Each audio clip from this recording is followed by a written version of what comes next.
गोव्यातील आरपोरा परिसरातील शनिवारी रात्री 12 वाजण्याच्या सुमारास एका गर्दीनं फुललेल्या नाईट क्लबमध्ये अचानक गॅस सिलेंडरचा स्फोट झाला आणि काही क्षणातच भीषण आग पसरली.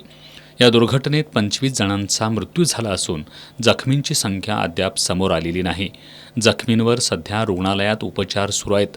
घटनेची माहिती मिळताच गोव्याचे मुख्यमंत्री प्रमोद सावंत आणि आमदार मायकल लोबो यांनी तात्काळ घटनास्थळी भेट देऊन आढावा घेतला.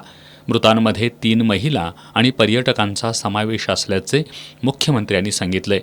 अग्निशमन दलाच्या गाड्यांनी आग नियंत्रणात आणली असून संपूर्ण परिसर सध्या सील करण्यात आलाय.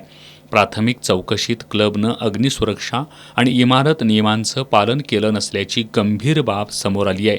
फॉरेन्सिक पथक आगीबाबतची कारणं शोधणार आहे.